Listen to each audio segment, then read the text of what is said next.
आप सभी साथियों को गुड मॉर्निंग। आप सभी साथियों का एक बार पुनः आपके अपने यूट्यूब चैनल हिंदी ज्ञान पब्लिकेशन पे मैं आपका दोस्त हार्दिक स्वागत और अभिनंदन करता हूं। हम हिंदी साहित्य में भक्तिकाल पढ़ रहे थे और भक्तिकाल में हम जो तुलसीदास जी हैं उसके बारे में चर्चा कर रहे थे। कल हमने कहाँ पर छोड़ा था? कल हमने तुलसीदास जी से जो भी महत्वपूर्ण बातें थी लगभग पढ़ ली। अब हम उनके तुलसीदास जी पर जो चर्चित वक्तव्य है, अलग अलग विद्वानों ने क्या क्या अपने विचार व्यक्त किए हैं, उसको हम पढ़ेंगे। सबसे पहले तो आज हम पढ़ने वाले हैं वो है कि तुलसीदास जी पर चर्चित वक्तव्य। तुलसीदास जी बहुत ही महत्वपूर्ण है, तो हम इसको विस्तार पूर्वक से पढ़ेंगे।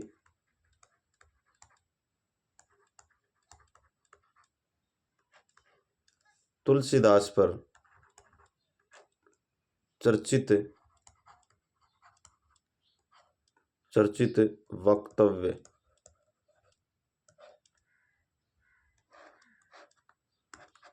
तुलसीदास पर चर्चित वक्तव्य कौन कौन से हैं?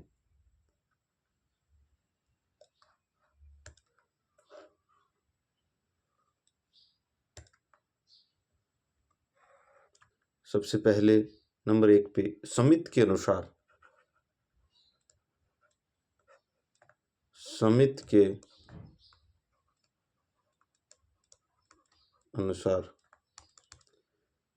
के अनुसार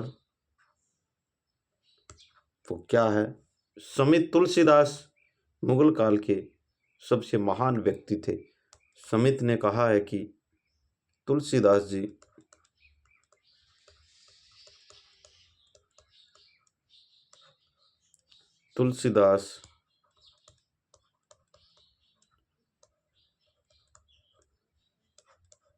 मुगल काल के सबसे महान व्यक्ति थे। सबसे महान व्यक्ति ये तुलसीदास जी के बारे में समित ने कहा कि तुलसीदास है वो मुगल काल के सबसे महान व्यक्ति थे।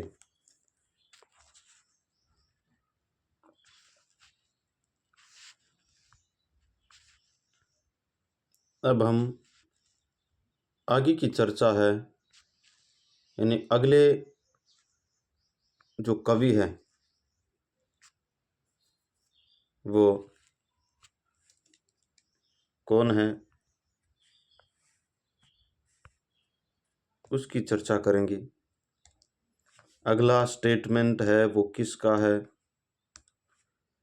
भिखारीदास के अनुसार।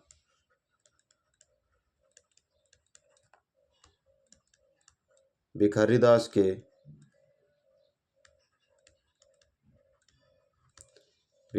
की रचना का नाम क्या है? काव्य का निर्णय भिखारीदास जी करते हैं। साथ साथ याद रखना, भूलना नहीं, भिखारीदास तुलसी गंग दुओ भय सुकवि के सरदार। उन्होंने कहा है कि तुलसी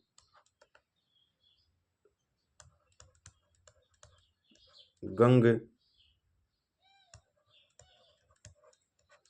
दुओ भय सुकवि के सरदार।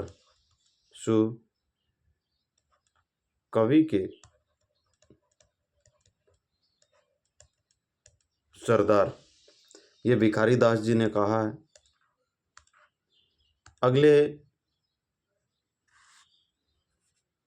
अगले हरिओम हरि अयोध्यासी उपाध्याय।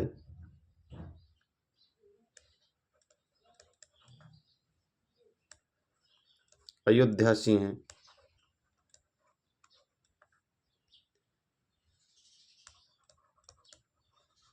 उपाध्याय के अनुसार हरि अयोध्यासी उपाध्याय के अनुसार क्या कहा है? ये कहते हैं कि कविता करके तुलसे न लसे, कविता पा लसी तुलसी की कला।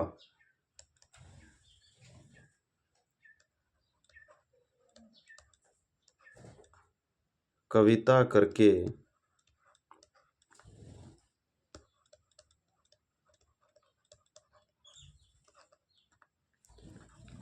करके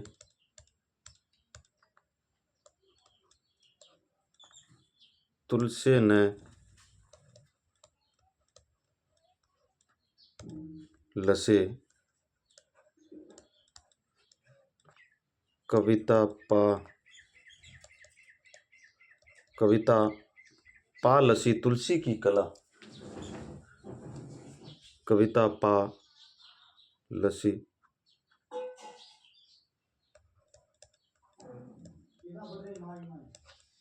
तुलसी की कला, ये कहा है हरि अयोध्यासी उपाध्याय ने। अगले आचार्य हजारी प्रसाद द्विवेदी ने क्या कहा? बहुत ही महत्वपूर्ण है। आचार्य हजारी प्रसाद द्विवेदी ने क्या कहा? आचार्य हजारी प्रसाद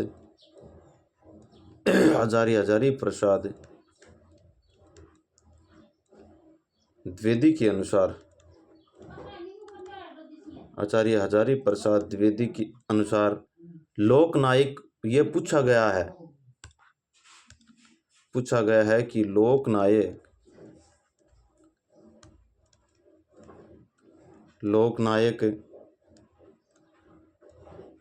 कवि वही हो सकता है।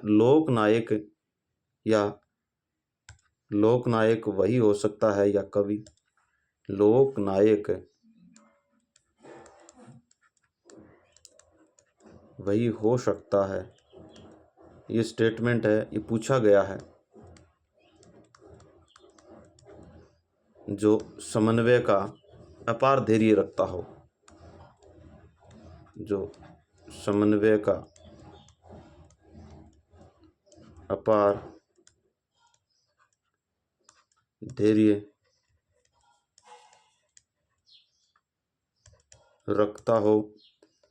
एक तो ये इन्होंने कहा है कि आचार्य हजारी प्रसाद द्विवेदी के अनुसार लोकनायक वही हो सकता है जो समन्वय का अपार धैर्य रखता हो।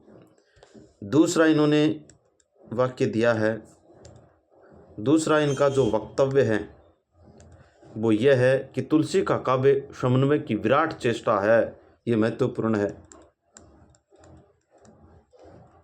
तुलसी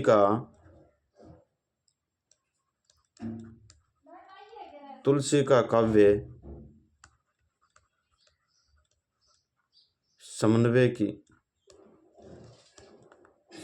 की विराट चेष्टा है। क्या है? तुलसी का जो काव्य है वो विराट चेष्टा, समन्वय का विराट चेष्टा है। ये हजारी प्रसाद द्विवेदी जी ने कहा है। अब जॉर्ज अब्राहम गिरिसन के अनुसार अगले हैं, वो है जॉर्ज अब्राहम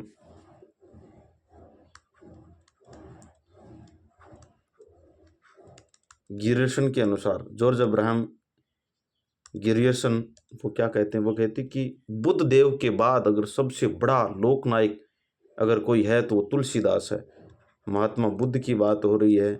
वह है कि बुद्ध देव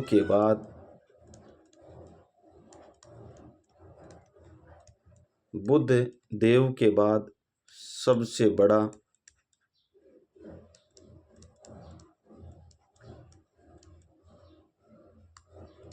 सबसे बड़ा लोक नायक कौन है? तुलसीदास है। सबसे बड़ा तुलसीदास है। यह है वक्तव्य, अलग अलग वैज्ञानिकों ने अलग अलग वक्तव्य दिए हैं। चर्चित वक्तव्य सबसे पहले हमने समित के अनुसार पढ़ा। किसके अनुसार पढ़ा?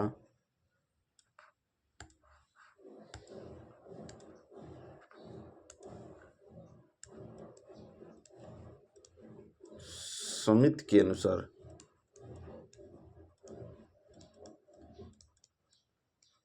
समित के अनुसार तुलसीदास मुगल काल के सबसे महान व्यक्ति थे, ये समित ने कहा है।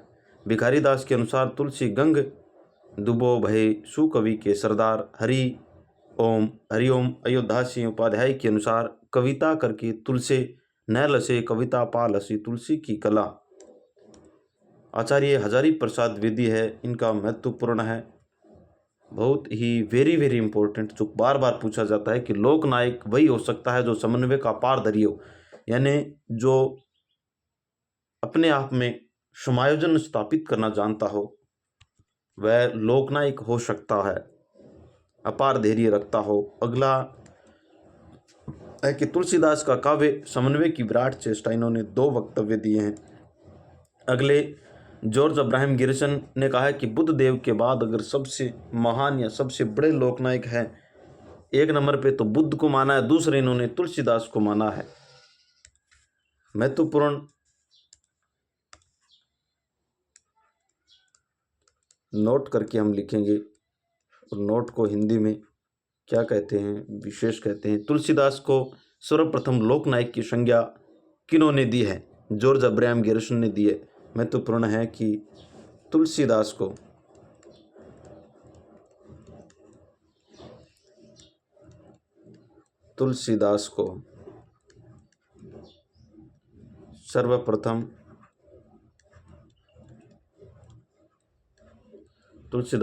सर्वप्रथम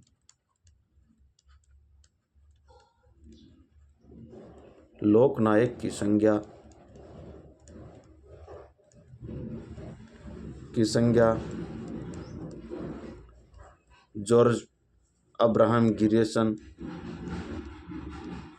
जॉर्ज अब्राहम गिरियर्सन ने ही दी। सबसे पहले तुलसीदास को लोकनायक की संज्ञा है वो जॉर्ज अब्राहम गिरियर्सन ने दी। आचार्य रामचंद्र शुक्ल के अनुसार तुलसीदास की भक्ति है वो सर्वांगपूर्ण है, जो ज्ञान और कर्म को साथ लेकर चलती है।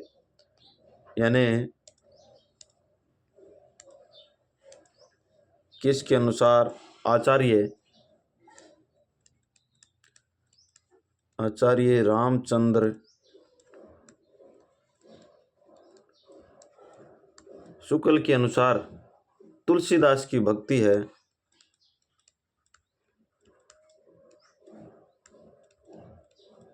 तुलसीदास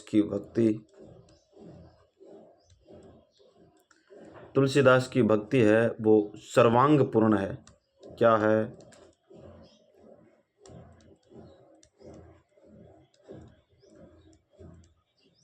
सर्वांगपूर्ण है, जो ज्ञान और कर्म को साथ लेकर चलती है। जो ज्ञान और कर्म को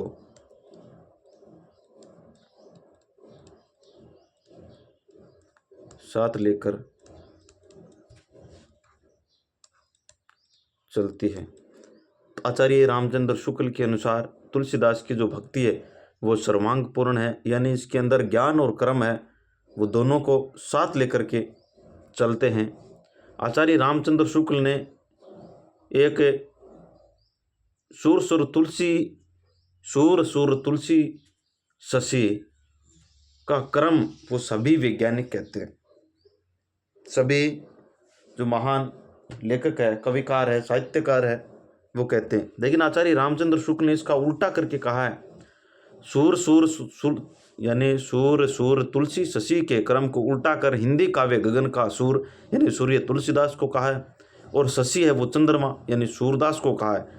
इन्होंने। और आचार्य रामचंद्र शुक्ल ने इन्हें यानी तुलसी को साधना अवस्था और लोक मंगल का कवि कहा है। कितनी महत्वपूर्ण बात है, एक एक लाइन से प्रश्न उठेगा, एक एक लाइन से। आचार्य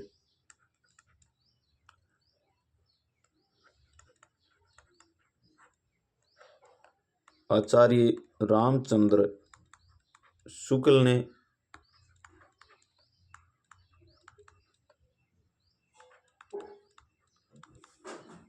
सूर सूर तुलसी शशि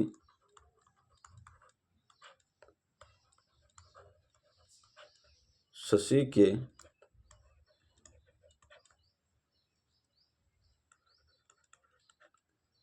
कर्म को उलटकर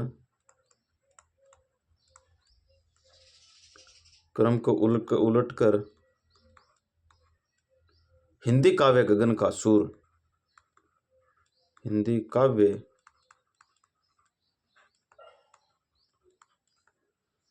गगन का सूर्य यानी सूर्य है, वो किसको कहा है? तुलसीदास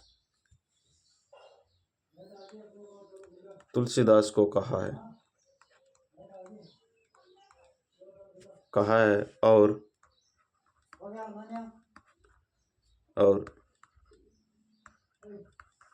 शशि चंद्रमा सूरदास को कहा है।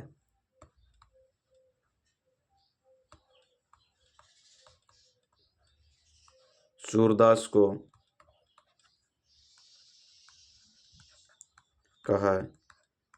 आचार्य रामचंद्र शुक्ल ने जो पंक्ति पहले से प्रसिद्ध है कि सूर सूर तुलसी शशि के कर्म को इन्होंने उलट कर कहा है कि हिंदी का काव्य यानी गगन सूर्य है, तो वो तो तुलसीदास है और मानते हैं सूरदास को, और शशि चंद्रमा है वो सूरदास को माना है इन्होंने कि सूर सूर तुलसी शशि उड़गन केशवदास कहो खजोत।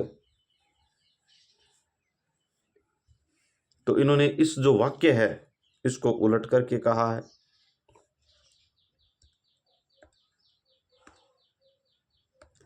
आगे है कि आचार्य रामचंद्र शुक्ल कहते हैं, आचार्य रामचंद्र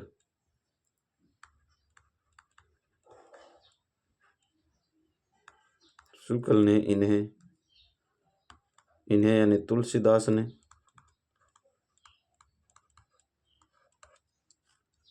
तुलसी को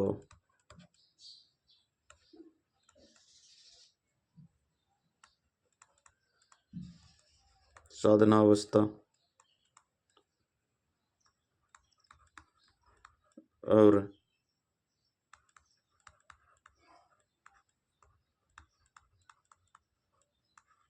लोक मंगल का कवि कहा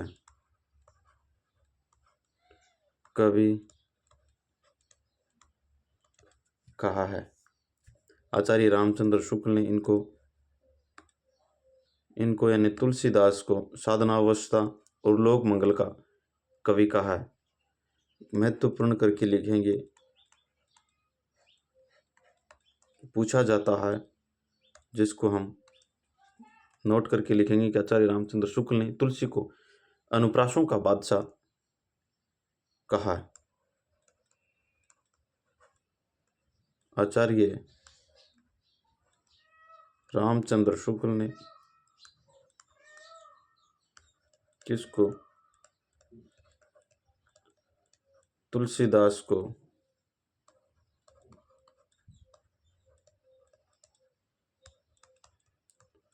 अनुप्रासों का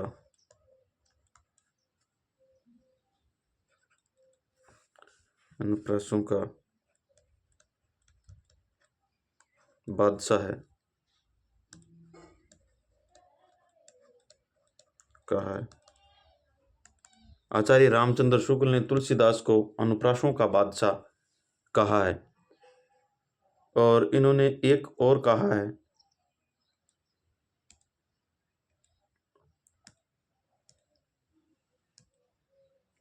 प्रासों का बादशाह का है। रूपकों का जैसा निर्वाह तुलसीदास ने किया है वैसा किसी अन्य कवि ने नहीं किया।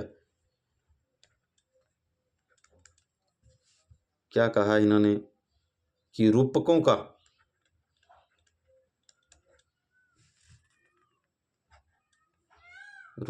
का जैसा निर्वाह है, रूपकों का जैसा निर्वाह है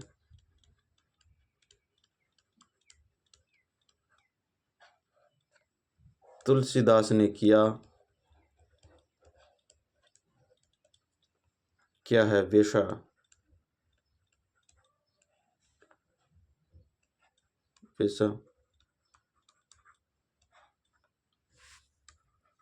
किसी अन्य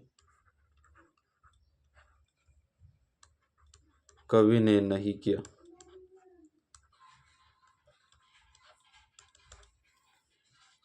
यह आचार्य रामचंद्र शुक्ल ने कहा है तुलसीदास के लिए। पहले तो इन्होंने कहा है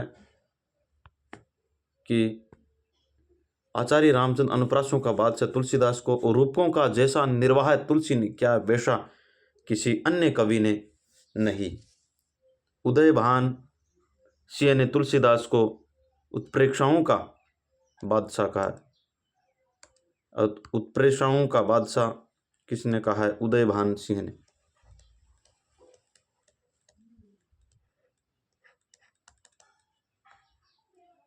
नोट करके, उदयभान सिंह ने।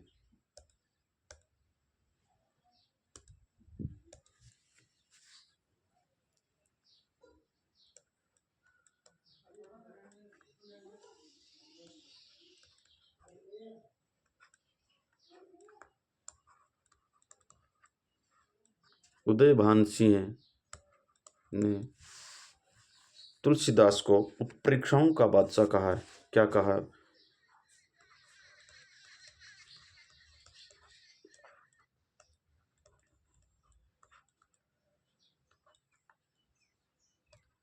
तुलसीदास को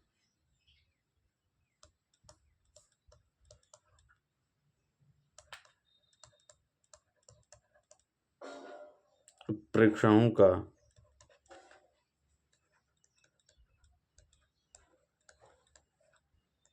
बादशाह है।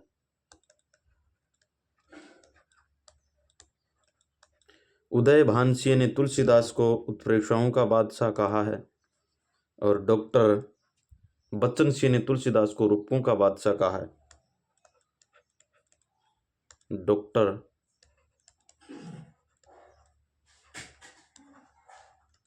बच्चन सिंह ने तुलसीदास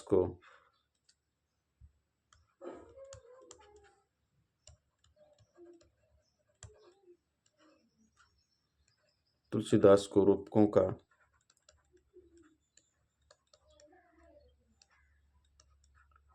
बादशाह है।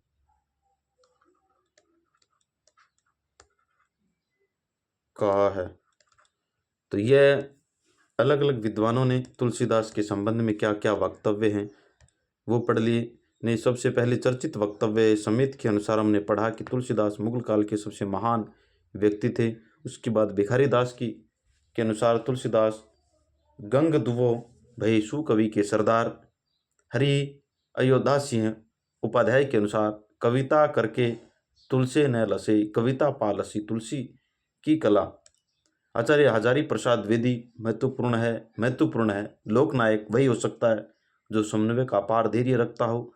दूसरा, उन्होंने कहा कि तुलसी का काव्य समन्वय की विराट चेष्टा है।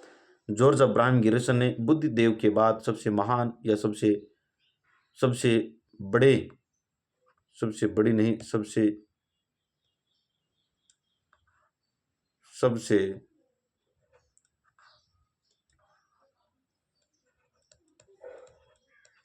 सबसे बड़े लोकनायक तुलसीदास हैं।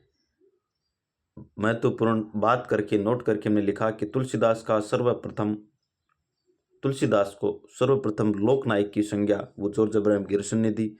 आचार्य रामचंद्र शुक्ल तुलसीदास की भक्ति सर्वांगपूर्ण है, जो ज्ञान और कर्म को साथ लेकर के चलती है। उसके बाद आचार्य रामचंद्र शुक्ल ने जो पंक्ति चली आ रही सूर सूर तुलसी शशि के क्रम को उल्टा करके इन्होंने हिंदी का गगन या सूर्य तुलसीदास को कहा है सूर्य, और शशि है वो चंद्रमा सूरदास को कहा है। आचार्य रामचंद्र शुक्ल के अनुसार तुलसी को साधना अवस्था और लोक मंगल का कवि कहा है। आचार्य रामचंद्र शुक्ल ने तुलसीदास को नुप्रासों का बादशाह कहा है। रूपों का जैसा निर्वाह तुलसी ने किया वैसा किसी अन्य कवि ने नहीं किया। उदयभान सिंह ने तुलसीदास को प्रेक्षाओं का बादशाह कहा और डॉक्टर बच्चन सिंह ने तुलसीदास को रूपों का बादशाह कहा है। अब हम आगे पढ़ेंगे, वो ये पढ़ेंगे तुलसीदास की रचनाओं का विश्लेषण।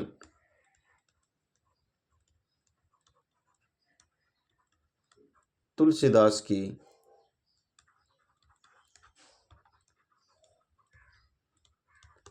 रचनाओं का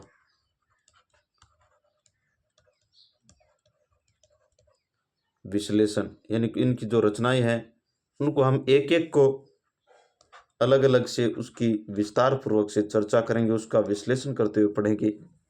तो सबसे पहले हम पढ़ेंगे पार्वती मंगल, लेकिन ये आज नहीं, हम पढ़ेंगे अगली क्लास में। कल एक एक रचना के बारे में विस्तार पूर्वक से अध्ययन करेंगे। उसके बाद हम इनकी महत्वपूर्ण बातें हैं वो पढ़ेंगे। तो आज हम इतना ही, आगे की चर्चा करते हैं अगली क्लास में। तब तक के लिए मेरे सभी साथियों को जय श्री कृष्णा, राधे राधे, धन्यवाद।